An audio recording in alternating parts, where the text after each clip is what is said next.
प्यार से कहना धन काज। अपनी रूह की असली पहचान ये आत्मा परमात्मा का मेल, ये ब्रह्म ज्ञान तो दिया है। वही निराकार ने ये तन मन और ये धन रूप जो भी माया का, ये सब भी हमने इसका बहुत ध्यान रखना है। हर एक का सदुपयोग ही हो।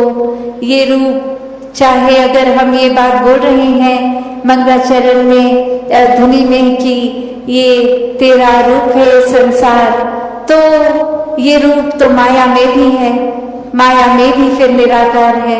तो कैसे इस माया में से निराकार भी छांटा जा सकता है? और जो जो हर समय के नजरिया दृष्टिकोण जिनका इस निराकार में होगा, वो तो कण कण से शिक्षा लेंगे ही, कण कण में इस निराकार को तो देखेंगे ही, और ऐसे ही अपने जीवन को संवारते जाएंगे। तो भक्ति भरा जीवन भी इसी तरह का जीवन है जो हमेशा बिना बोझ के ये बहता जाता है, इस प्यार से युक्त होता है और पहले खुद प्यार बन के हर तरफ ही प्यार को ढूंढता है। फिर चाहे कितनी भी नेगेटिविटी आए जीवन में, उसको एक ऐसा नजरिया बना के ये प्यार को ही स्ट्रेंथ बनाता है कि फिर कोई और चीज का असर ही नहीं हो पाता। फिर ये एक दुख और सुख की अवस्था से ऊपर का जीवन, आनंद का जीवन, एक भक्ति का जीवन, विश्वास का जीवन, सुकून का जीवन, स्थिर जीवन, ऐसा ही जीवन बन जाता है। तो हर कोई ऐसा जीवन जी सकता है। हर एक को इस परमात्मा ने कैपेबिलिटी दी है, ये कैपेसिटी दी है कि किसी भी सिचुएशन में से क्या छांटना है वो छांटा जाए। तो हर कोई जहाँ अच्छाइयाँ ही छांटता रहे, और अगर नोटिस भी होती हैं कोई बुराइयाँ, तो वो बुराइयों पे भी फिर नजर डाल के उनको भी कैसे कन्वर्ट किया जाए अच्छाइयों में, चाहे अपनी या सामने वाले की, तो वो बात भी उनसे की जाए, उनके बारे में समझाया उन्हीं को जाए, किसी और के प्रति का भाव किसी और को ना बताया जाए।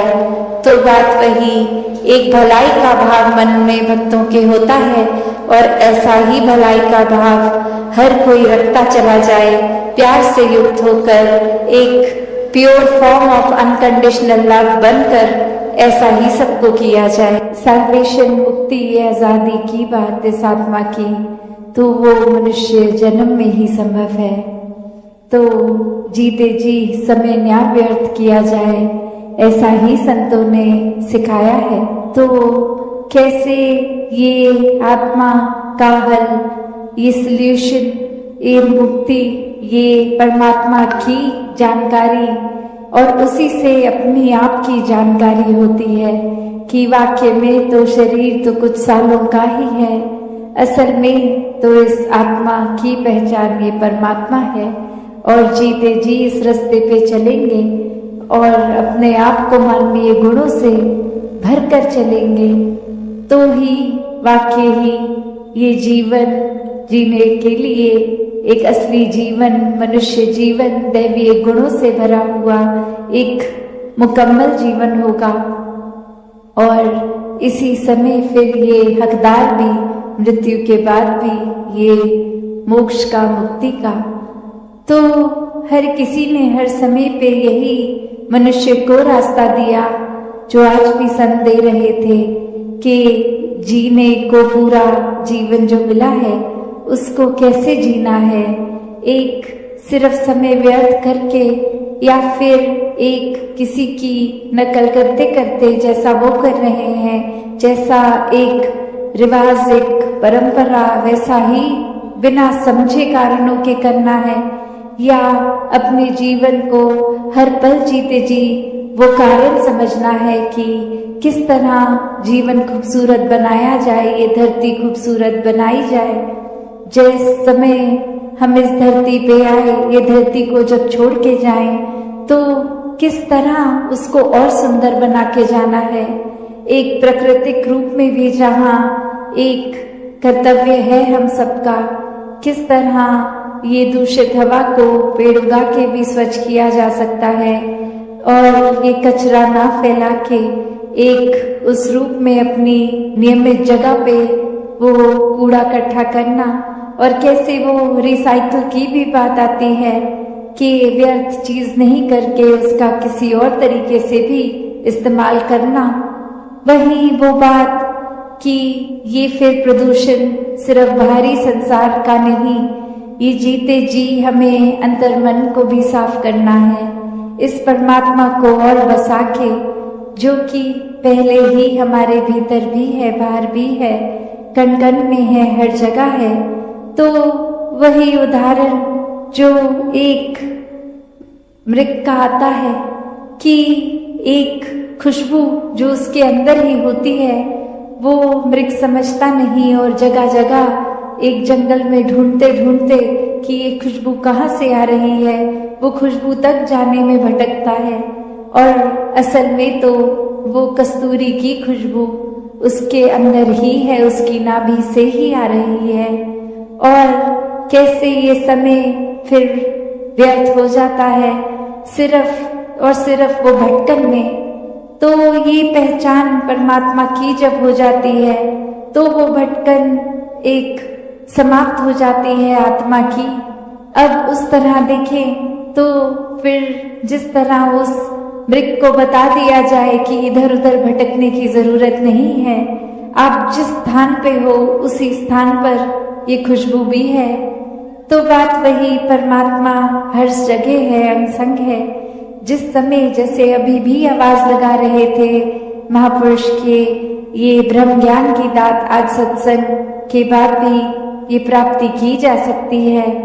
तो बात वही कि सिर्फ सत्संग में आने का मतलब सिर्फ वो नहीं कि आए एक क्रिया रूप में बैठ गए, कुछ सुना भी कुछ अनसुना किया, कुछ अपना ध्यान इधर उधर लगा लिया, भटका लिया, पर मूल को नहीं पकड़ा। मूल तो बस ये परमात्मा ही है। इस परमात्मा को जो पकड़ लेते हैं, मन में बसा लेते हैं, हर समय इसका दीदार करते हैं, एक एहसास में इसी निराकार के रहते हैं, तो वो ही वाकई ही संत है। उनका जीवन हर पल भक्तिमय है, वरना तो भक्तों के ऊपर ऐसे जीवन जीने के लिए उनका तो कारण था ये परमात्मा, पर दुनिया ने सिर्फ एक वो पकड़ लिया कि जिस तरह उन्होंने किया हम भी वही करेंगे, पर मूल नहीं पकड़ा, ये परमात्मा को जानने की जिज्ञासा नहीं अंदर रखी, इस परमात्मा को प्राप्त नहीं किया। तो फिर सिर्फ एक दिखावा, एक नकल रूप ही करना तो एक जीवन को सफल नहीं बनाया, क्योंकि वो एक उस तरह की बात है कि अगर कोई एक घाव है, चोट है, तो उसको पहले मरहम लगा के वो अपनी त्वचा को, स्किन को नॉर्मल करना है, वरना तो एक छुपाने के तौर पे ऊपर से मेकअप लगा के भी छुपा दिया जाता है। तो बात वही कि ये ऊपर की सुंदरता नहीं, ये अंदर से भी सुंदर होना है। ये हर किसी के अंतर मन की जो भटकन ये आत्मा की, ये सिर्फ और सिर्फ इसका समाधान ये परमात्मा ही है।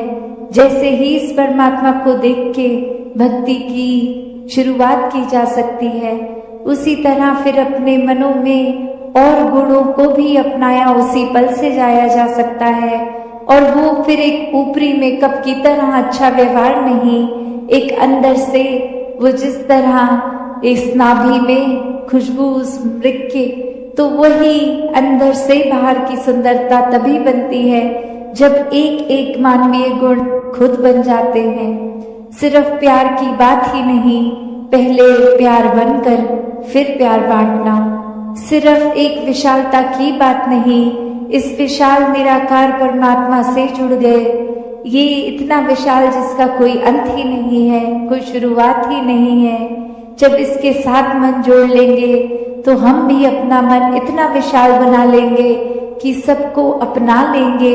हर किसी की कमियां हो ना हो उससे फर्क नहीं, कि सब प्यारे हैं, सभी इस परमात्मा की संतान हैं। सब में यही एक परमात्मा का निवास सभी प्यारे, सभी श्रेष्ठ, और कोई भी और फिर हम जो मानवीय गुण सोचे भी वो स्वयं बनना बहुत ही आसान हो जाता है। सिर्फ इस परमात्मा के ऊपर अपने मन को टिकाकर वो गुण खुद ब खुद हमारे अंदर आ जाते हैं। तो ऐसा व्यवहार, ऐसा जीवन हर एक के जीवन में आना संभव है। सिर्फ और सिर्फ उसके लिए ये अपने अहंकार का त्याग करना जरूरी है, क्योंकि एक अहंकार आते ही जब ये लगता है कि हमको कोई क्या सिखाएगा, हमें तो पहले ही सब कुछ आता है, हम जिस रास्ते पे चल रहे हैं वो रास्ता ही सबसे ठीक है, और किसी के पॉइंट ऑफ व्यू, नजरिया, रास्ता तो कोई मायने ही नहीं रखता। एक हमसे ज्यादा बुद्धिमान कौन होगा, हमसे ज्यादा शारीरिक बल किसमें होगा, हमसे ज्यादा आकर्षित करने वाला अपनी बातों से एक भारी सुंदरता से कौन होगा। ऐसा करते करते अगर भाव ये अहंकार के ही हो मन में, तो फिर तो कोई क्या ही सीखेगा। जब लगेगा हमको सब कुछ आता है, तो दासी और समय ना लेके इन्हीं शब्दों से अरदास इस निराकार से कि सेवा, सुमिरन, सत्संग हर एक के जीवन में आए, ये भक्ति हर किसी की और मजबूत होती चली जाए। कोई चीज हमें कुछ देर के लिए, अगर अभी डे टाइम है तो कुछ घंटों बाद अंधेरा हो जाएगा, नाइट हो जाएगी, तो ये रोशनी इस तरह तो दिख रहा है अभी सब कुछ, पर ये हमेशा की नहीं है।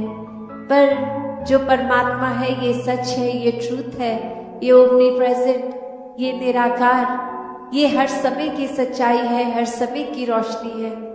भक्तों ने यही समझाया है कि जितना ज्यादा इस परमात्मा के साथ मन को जोड़ेंगे, इसके एहसास में रहेंगे, हर काम में इसको शामिल करेंगे, तो फिर एक ये मन डावाडोल नहीं होता, मन में कोई उदासी, कोई खुशी के भाव अपना प्रभाव, असर नहीं छोड़ते, क्योंकि प्राथमिकता इस मन ने परमात्मा को बना लिया है। और फिर ये प्रायोरिटी बेस जब इस परमात्मा को ही हर समय दिमाग में, दिल में रखते हैं, तो बाकी चीजों का असर उस तरह नहीं होता कि कोई अगर बिजनेस में नुकसान है तो एक डिप्रेशन की ओर मन जा रहा है, या फिर कुछ इतनी उपलब्धि मिल गई, अचीवमेंट मिल गई कि इतनी खुशी कि औरों के बारे में फिर सोचना ही छोड़ दिया, खुद में इतनी ईगो ले आए, एक अपने आप को बहुत ही इम्पोर्टेंट बना दिया। अपने परिवार का पालन पोषण करते हुए भी भक्ति पूरे समय कर सकता है, खाते पीते, उठते बैठते, काम करते। जब ये ध्यान, ये मन इस परमात्मा में होता है तो सारे काम भी बहुत सहज हो जाते हैं। और ये भक्ति का असली मूल क्या है? ये परमात्मा पे मन आधारित है, तो फिर ही भक्ति संभव है। और फिर हर कोई अपना असली पोटेंशियल जो पूरी तरह से क्या है उसको जानना है, तो फिर ये आत्मा तो परमात्मा की ही अंश है। Every soul is potentially divine. तो ये डिविनिटी की बात, ये परमात्मा ही हर एक में वास करता है। इस परमात्मा जैसा होना संभव हो जाता है, इसके गुणों को अपनाया जाए जब, कि ये परमात्मा इतना विशाल है, ना शुरुआत है ना अंत है। तो हमारे मन भी इस तरह विशाल हो सकते हैं, हर एक को अपना सकते हैं। ये भेदभाव, चाहे एक ऊंच नीच, चाहे वो जन्म के आधार पे या कोई स्टेट, कोई कंट्री, या किसी तरह भी ये जो बाइफिकेशंस की हैं कि इस वजह से हमने नफरत करने के कारण ढूंढ लिए कि वो कल्चर हमसे अलग है, ये धर्म हमसे अलग है। ऐसे न जाने कितने ही अलग अलग भाव मन में बना लिए हैं और नफरत करने का कारण ढूंढ लिया है कि जो हमारे जैसा है वो ठीक है, बाकी ठीक नहीं है। तो एक परमात्मा ही जब एक है तो इसने रचना जहाँ पे भी पूरी सृष्टि की कण कण में अपने आप को हर जगह मौजूद रखा, और हर एक में भी यही परमात्मा है।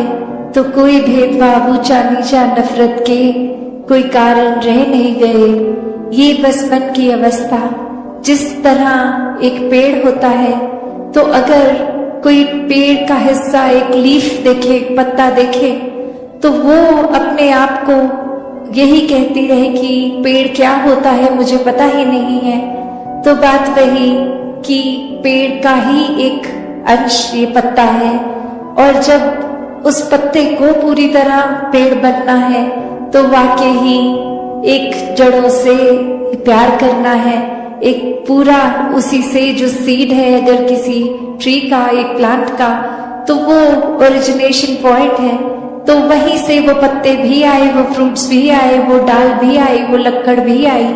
तो कैसे एक फिर वो बात वही कि ये परमात्मा ही मूल है। इसके ऊपर चाहे फिर वो पत्ते जैसे दिखते हैं, ब्रांचेस वैसी नहीं दिखती, फ्रूट्स वैसे नहीं दिखते, पर सब है तो एक पेड़ ही। तो ऐसे ही हर किसी ने अपने जीवन में जब मूल ये परमात्मा को आधार बना लिया, तो वाकई ही ये बिल्कुल भी एक मन में सेल्फिश भाव खत्म हो जाता है पूरी तरह। सेल्फलेस लव, ये डिवाइन लव के साथ वर्ड जो हमेशा होता है कि ये एक भाव मन के, अगर परमात्मा से प्यार है तो कोई वजह नहीं, कोई चाहत नहीं, कोई एक मकसद नहीं या इच्छा नहीं, इस परमात्मा से प्यार है क्योंकि परमात्मा ही प्रेम है और ये प्रेम हम भी हैं। तो ये नाता जो एक होना, एकत्व का भाव, ये एक सेल्फलेस होकर प्यार होने की बात है। वरना तो एक संसार के रिश्तों में जब हम देखते हैं तो बहुत प्यार के नाम पे सेल्फिशनेस आ जाती है कि एक ये कोएग्जिस्टेंस के नाम पर कि आज मैंने आपके पसंद का खाना बनाया है, कल आप मेरी पसंद का बनाना, आज ये आपके लिए कर दिया, कल वो आप मेरे लिए करना। इस तरह से ट्रांजैक्शनल लव नहीं, एक देने वाला प्यार ये परमात्मा के प्रति, और परमात्मा जो हर समय हर एक पे एक बराबर प्यार कर रहा है। चाहे वो एक एग्जाम्पल देखें तो सन की रेज कोई भेदभाव नहीं करती, सब पे इक्वली शाइन करती हैं। तो वैसे ही एक परमात्मा का प्यार सबके लिए बराबर। बस बात वो है कि हम परमात्मा से कितना जुड़े हैं, हम कितना प्यार कर रहे हैं। फोकस हमारा उस पे होना चाहिए कि हर समय के भक्त हैं या दिखावे के लिए, कुछ घंटों के लिए, या किसी का दिल रखने के लिए सत्संग आते हैं, या वाकई ही मन से जुड़े हैं। तो बात वही कि अक्सर दुनिया में एक ये संसार में आए हैं तो ब्रह्म ज्ञान लेकर इस परमात्मा को जानने के लिए आए हैं। ये मूल, ये परमात्मा तो अक्सर इंसान छोड़ देता है और बाकी डिस्ट्रैक्शंस में ही ध्यान लग जाता है। जैसे अभी भी हम इस ऑडिटोरियम में सत्संग सुन रहे हैं, पर साथ के ऑडिटोरियम की भी साउंड इंटरफेयर कर रही है, वो म्यूजिक की आवाज, वो कुछ बोलने की आवाज इस समय भी आ रही है। तो ये दिमाग बहुत इजीली डिस्ट्रैक्ट हो जाता है कि हम यहाँ आए हैं सत्संग के लिए, पर ध्यान हमारा साथ वाले ऑडिटोरियम के सॉन्ग्स में है। तो फिर बात वही कि ये परमात्मा, ये मूल, ये जीवन में प्राप्त करना था, पर ये दुनिया अभी माया में ही हम उलझ के रह गए। सात संगत जी, धन काज।